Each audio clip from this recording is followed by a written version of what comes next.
13h en temps universel et partout en Côte d'Ivoire, vous êtes sur la chaîne qui rassemble. Bonjour et bienvenue.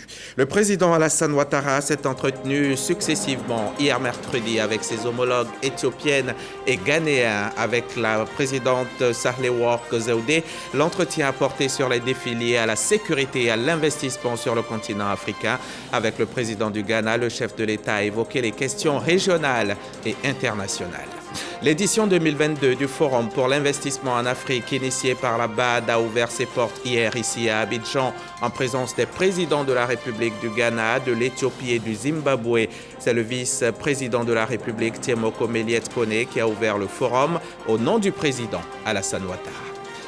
L'exclusion de Ouagadougou du programme AGOA, liant la première puissance mondiale aux pays africains, sera effective à partir du 1er janvier prochain. Joe Biden explique dans une lettre envoyée au Congrès américain qu'il a pris cette décision parce que le gouvernement du Burkina Faso n'a pas fait des progrès continus en vue d'établir le respect de l'état de droit et du pluralisme politique.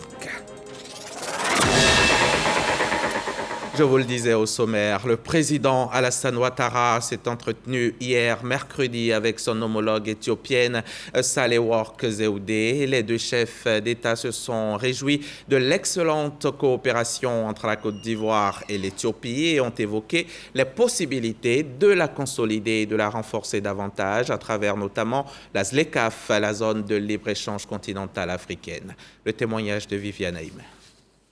Présente à Abidjan dans le cadre de la 3e édition du Forum pour l'investissement en Afrique, qui s'est ouvert ce mercredi 2 novembre, la présidente de la République fédérale d'Éthiopie, Sahle-Work Zewde, a été reçue ce mercredi même au palais présidentiel par le président de la République Alassane Ouattara. Le chef de l'État et son hôte se sont entretenus des relations entre leurs deux pays.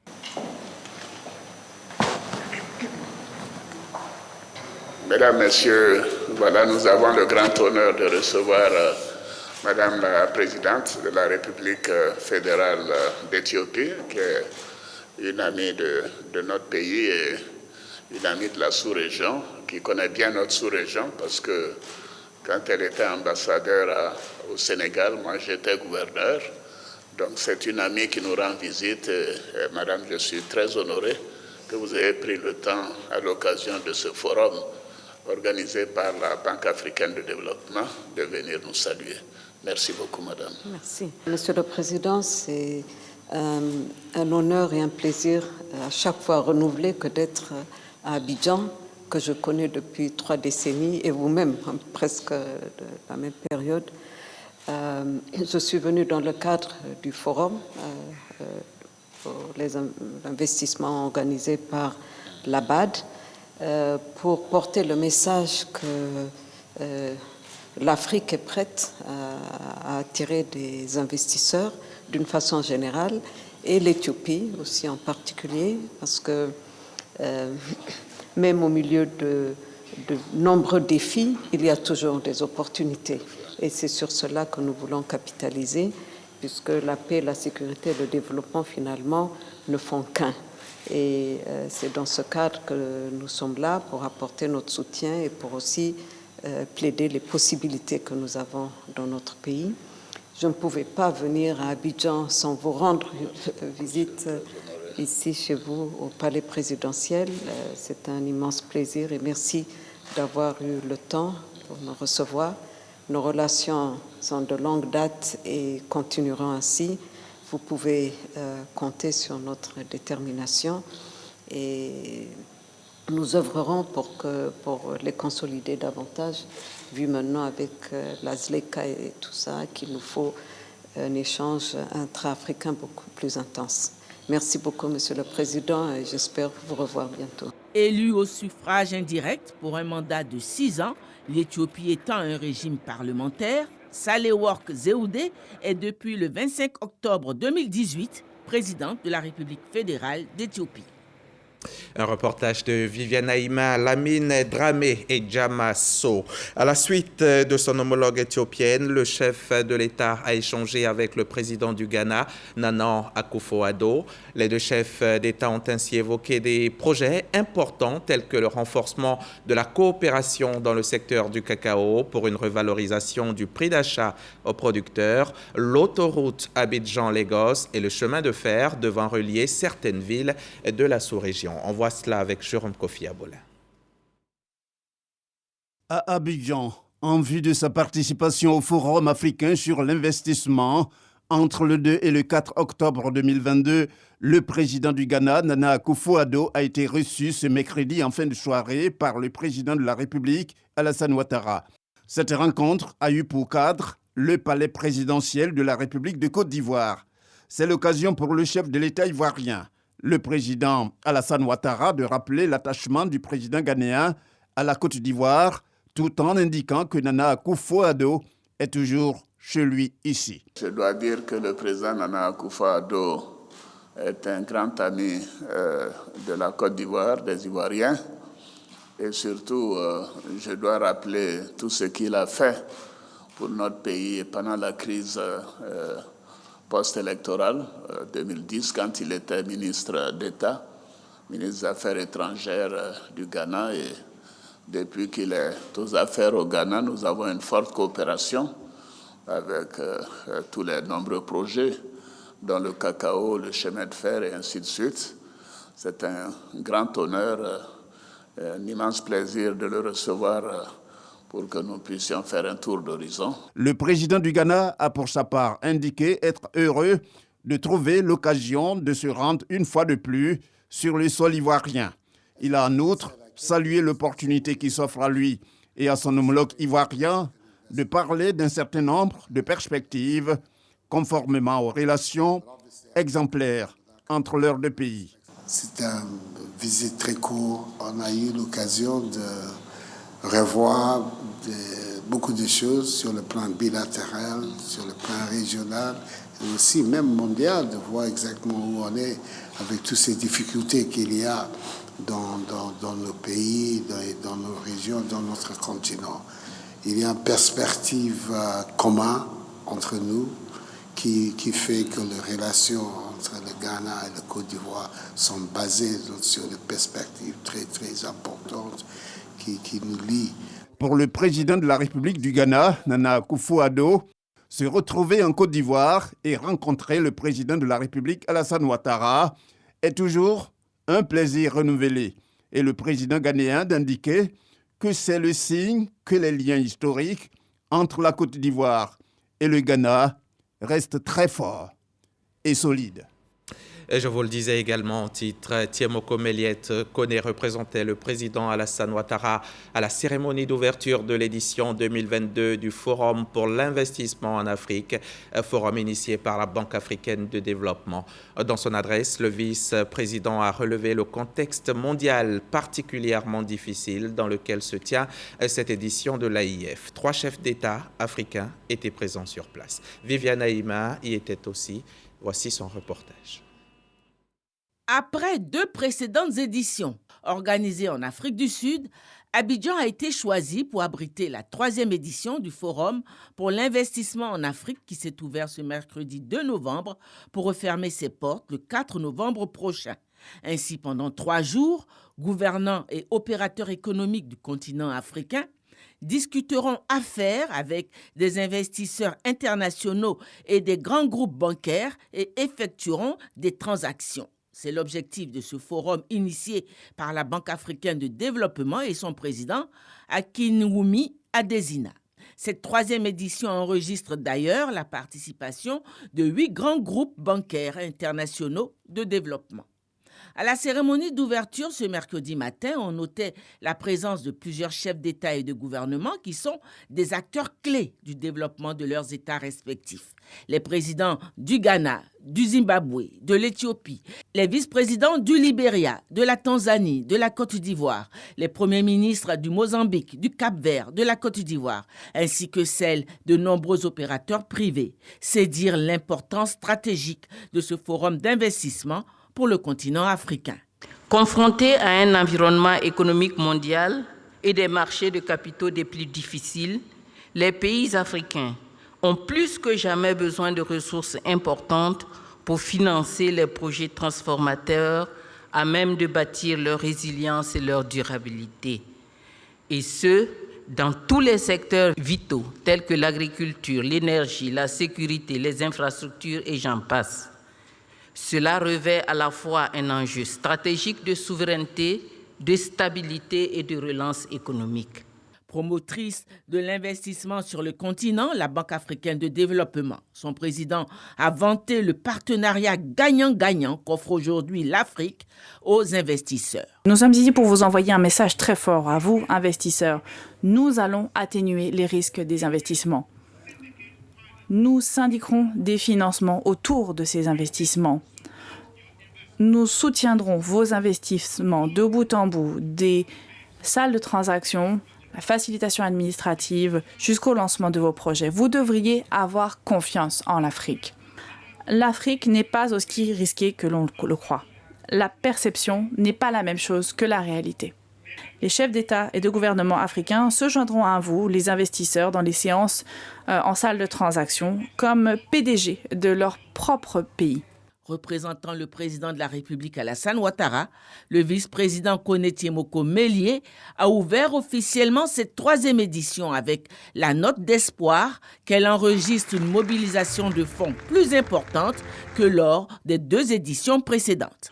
La présence des chefs d'État et de gouvernement à cette rencontre, aux côtés des différents investisseurs africains et internationaux, est l'une des preuves de notre détermination à créer ensemble un environnement économique favorable à la réalisation des investissements nécessaires pour accélérer la transformation du continent africain.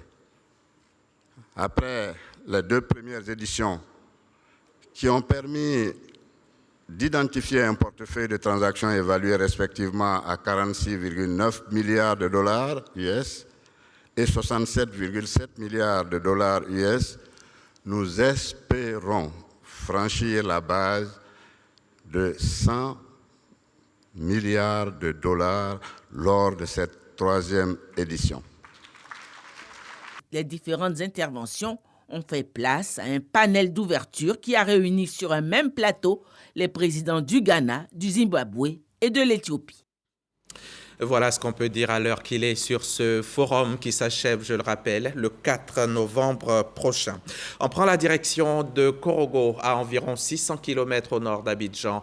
Le ministre Hamadou Koulibaly y a lancé cette semaine le projet de financement des micro et petites entreprises.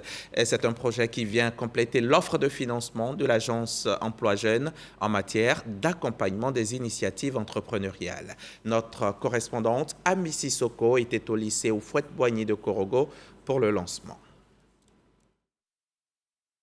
Un nouveau projet d'insertion socio-professionnelle pour les jeunes de 18 à 40 ans est lancé.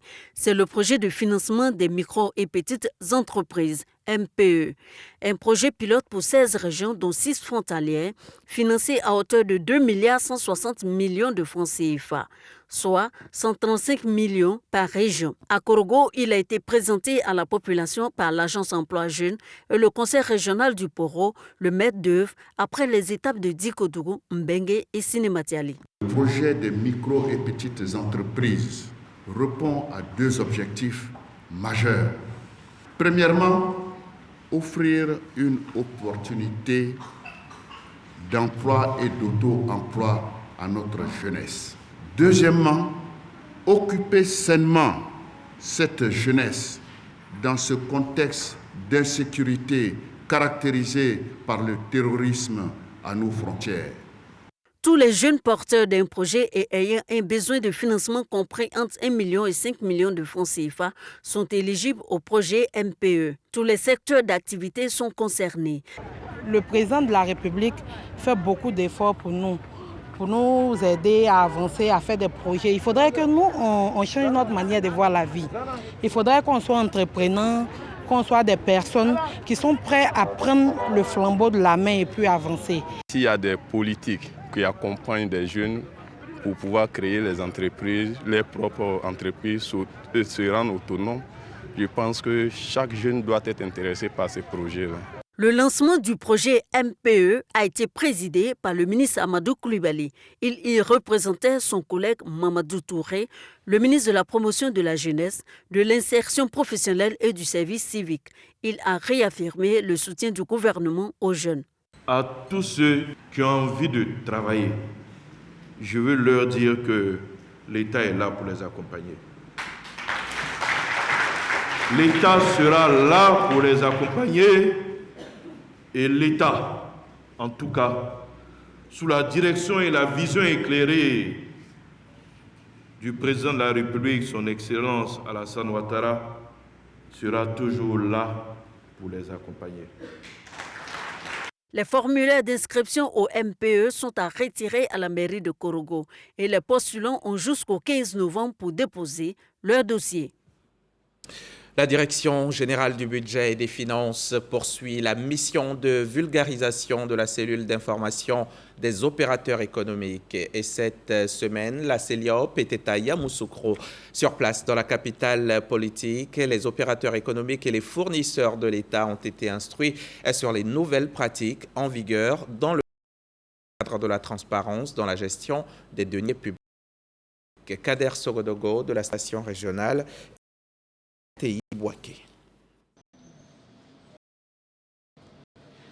La Côte d'Ivoire, dans le cadre de la transparence de la gestion de ces deniers publics, a mis en place la cellule d'information des opérateurs économiques.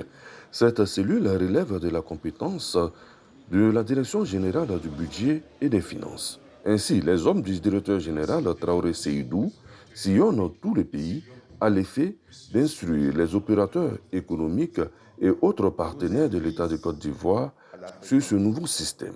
La CELIOP a déposé ses valises à Yamoussoukro. C'est un appel aux opérateurs économiques à être vigilants. Si vous avez des bons de commande, si vous avez des contrats, rapprochez-vous de la cellule. Il faut que ça soit un réflexe naturel pour vous d'aller vous assurer de la régularité de ces bons de commande, de l'existence de crédits budgétaires avant toute exécution. E-Requête fait partie des applications présentées qui va permettre à l'opérateur économique d'exprimer ses préoccupations. Quant à e-fournisseur, lui, permet de suivre directement les factures sans l'intervention d'un agent public à partir d'un téléphone portable. Des mesures qui rassurent et qui font plaisir aux opérateurs économiques et aux fournisseurs de l'État. Depuis des années, les opérateurs économiques qui fournissent du matériel à l'État et leur argent n'est pas payé.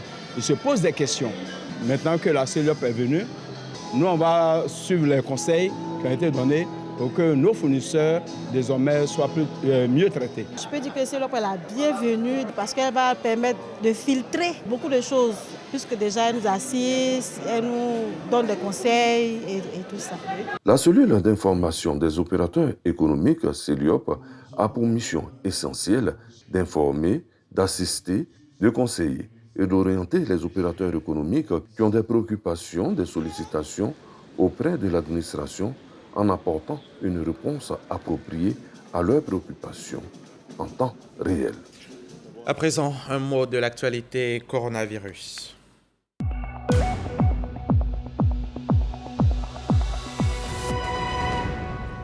Le virus a touché hier 7 nouvelles personnes et en a tué une. Le nombre total de cas confirmés en Côte d'Ivoire s'élève aujourd'hui à 87 788. Les autorités de santé enregistrent 14 cas actifs et 828 décès. Le cancer du sein, cet autre tueur, est la première cause de mortalité par cancer chez les femmes. Et près d'une femme sur 12 développe un cancer du sein dans sa vie. Octobre est un mois dédié à la lutte contre le cancer du sein. À cette occasion, la direction générale du groupe RTI a organisé une conférence sur la maladie dans le but donc d'inciter les femmes à se faire dépister. Le reportage de Khalil Diomandé, commenté par Jean-Marc Djadji.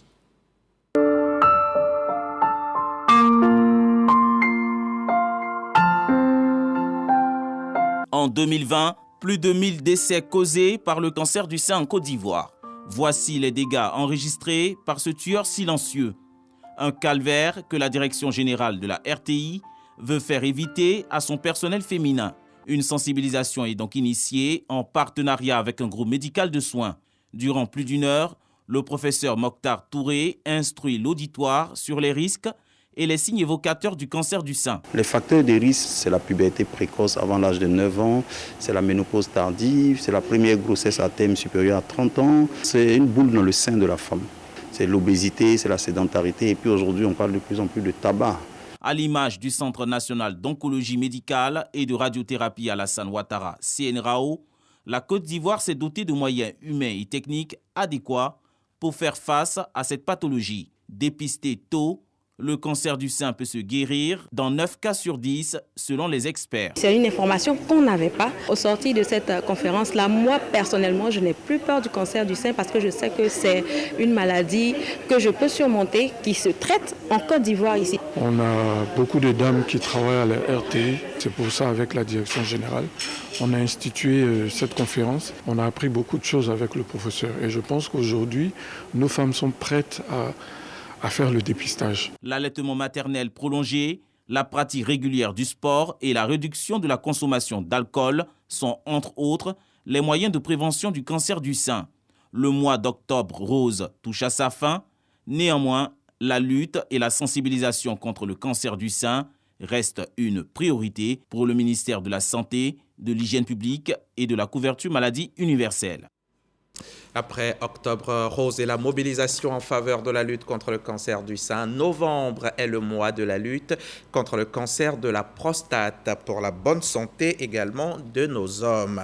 Et pour la santé des populations tout entières sur tout le territoire national, l'Ordre des médecins de Côte d'Ivoire a décidé de créer des conseils régionaux pour être plus proche de tout le monde. Et cette semaine, c'est le conseil régional de San Pedro qui a été installé, l'un de ses objectifs étant aussi la sensibilisation des médecins à beaucoup de professionnalisme. Les précisions de Sam Conan, notre correspondant dans la région. Sensibiliser le corps médical à la pratique de la médecine selon l'éthique et la déontologie, afin de satisfaire le patient. Telle est la mission qui s'assigne le Conseil régional de l'Ordre des médecins de San Pedro, dont le bureau a été investi récemment. Notre mission, c'est d'amener nos amis médecins à pratiquer la médecine selon l'éthique et la déontologie. Mais bien sûr, notre mission, c'est de rassurer les populations, dire que vous avez maintenant, ici à San Pedro, un ordre des médecins, donc toutes vos problématiques peuvent être posées au niveau de cet ordre-là. Pour le président national de l'Ordre des médecins, il s'agit de rapprocher davantage l'Ordre des médecins des populations, tout en envoyant un signal fort à tous les médecins exerçant sur toute l'étendue du territoire national. Il faut que tous les médecins comprennent que travailler sans être inscrit à l'ordre, c'est travailler illégalement. Lorsqu'on a un ordre qui est fort, le médecin sait qu'il y a un recours devant cet ordre qui est le conseil disciplinaire et il fait attention parce que cet ordre-là peut lui enlever, peut lui retirer son droit d'exercice. La population sait qu'elle est protégée par un ordre qui est fort, elle a de plus en plus confiance. L'Ordre des médecins de Côte d'Ivoire compte 9 465 médecins inscrits. 29 conseils régionaux sur 33 sont investis. De San Pedro, direction Amonvi, ce village qui a célébré récemment le Mouroufié, l'autre nom de la fête de l'Igname. Un moment important pour le peuple bron, une fête qui a réuni plusieurs cadres de la localité, notamment le ministre d'État Kobenan Kwasi Adjoumani. On suit la correspondance d'Herman Niamia. Le ministre d'État, ministre de l'Agriculture et du Développement rural, accompagné de certains de ses collaborateurs à Amanvich, le roi des Brons, Nana Adengra Kwasi Adjoumani, qui avait à ses côtés le prince Yao Adjoumani. Fago à l'épaule, il sacrifie ainsi à un rituel de la célébration de la fête de l'Igname en pays Bron, qui consiste à apporter du bois de chauffe au roi pour ses besoins la veille de la célébration. Vous savez que par le passé, le feu avait une importance. C'est ce feu-là qui chassait les animaux, qui permettait de nourrir les familles. Et dans nos prières, nos ancêtres par le passé disaient qu'il faudrait qu'il y ait toujours du feu chez toi. Ça veut dire qu'il faut toujours avoir à manger.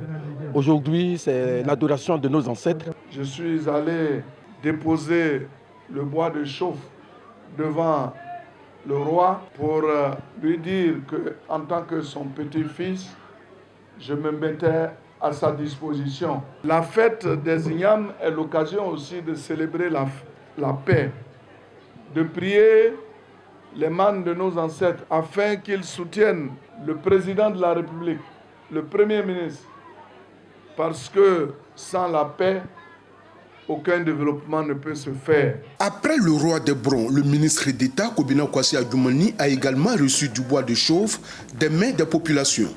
Aujourd'hui, c'est le Mouroufié. 40 jours après que le chef du village de Guendé a goûté à ce tubercule, tout le royaume Bron peut désormais en consommer. Justement, au cours de cette cérémonie, le ministre d'État Kobina Kwasi Adjoumani et les autorités présentes ont partagé des repas avec des familles. Je suis heureux parce que je suis de la région. Donc je pense que c'est un symbole fort, un symbole d'union, mais un symbole qui montre également que le développement que nous amorçons, qui vise un peu le modernisme, ne doit pas oublier la culture. Bien avant, dans la matinée, une cérémonie purement traditionnelle a eu lieu à la rivière sacrée. Cérémonie au cours de laquelle les garants de la tradition ont prié pour le président de la République Alassane Ouattara et son gouvernement. 12 jours après le Mouroufié, ce sera la Daye Kessie, l'occasion pour le roi des Brons qui, après avoir goûté à l'igname sans incident, convie ses chefs de province et son peuple pour communier. Un reportage d'Herman Niamien, notre correspondant dans la région. On n'invite pas la mort, elle s'impose. La faucheuse vient de s'imposer à notre Charles Nokan national. Docteur Charles Zegouagbessi Nokan, ce grand homme de littérature, part à l'âge de 86 ans, nous laissant un riche et lourd héritage, tant ses productions littéraires sont diverses. L'illustre disparu était membre de la prestigieuse ASCAD, l'Académie des sciences, des arts, des cultures d'Afrique et des diasporas africaines. Serge Pacom Didi. L'écrivain Charles Nokan a définitivement rangé sa plume. Il s'est éteint ce 1er novembre 2022 à Abidjan dans sa 85e année.